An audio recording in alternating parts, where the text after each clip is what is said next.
Okay, here in Eretz Yisrael, we're gearing up for the Taub Purim, and at the same time it's been a very hard time.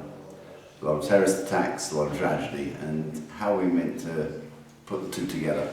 The Gemara in Megillah tells us that when Esther's mother was pregnant with her father died, Esther's father, and after birth, Esther's mother died, and she came into the world without parents. Why? Let me mention two approaches. Rav Yonasan Eibeshet says that the koach of Amalek, the koach of Haman, was basically because of the kibbud avayim of Esau. That gave Amalek a koach against us. How could we counter that koach? If somebody wants to do a mitzvah, really wants to do a mitzvah, but can't do it for any reason, they're prevented from doing so, it's considered as though they did it, and they did it the best way possible. Esther came into the world without parents, wanted to be able to fulfill the mitzvah of kibbud avayim, and therefore it's considered as though she did it in the best way possible. That is how we could counter the outstanding kibbud of Esau. That's one approach of the chesed that Hashem did in bringing Esther into the world without parents. Another approach. Haman didn't hide his plan from Esther because he didn't know that she was Jewish. Now, in spite of Achashverosh trying again and again to find out which nation Esther was from, he couldn't do so. But how could Esther hide it? And how could she? The king says, I would like to know which nation, but how could she refuse?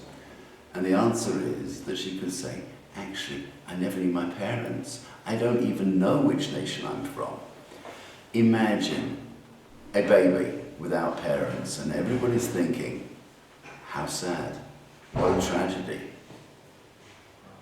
Yet they didn't realize that this was going to be the salvation of the entire Jewish nation. There can be things at the time we just think, oh my gosh, they're so bad, but they're part of Hashem's big plan. And if we were to realize that, then it wouldn't be sad. Rav Shach once spoke to a young boy who was an orphan and tried to give him comfort.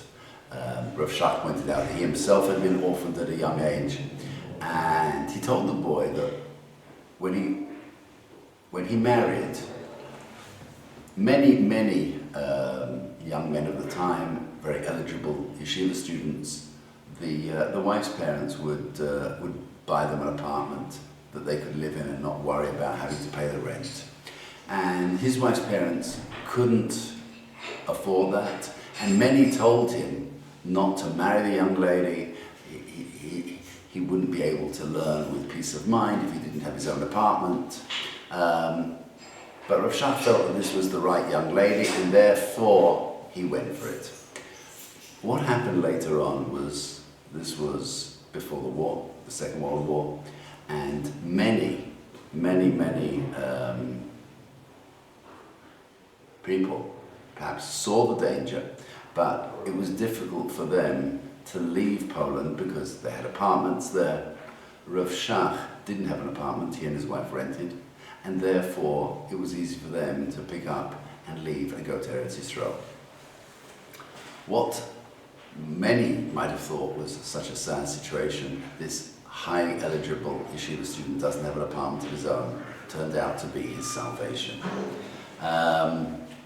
We often just don't see the big picture. We don't understand why Hashem is doing what he's doing.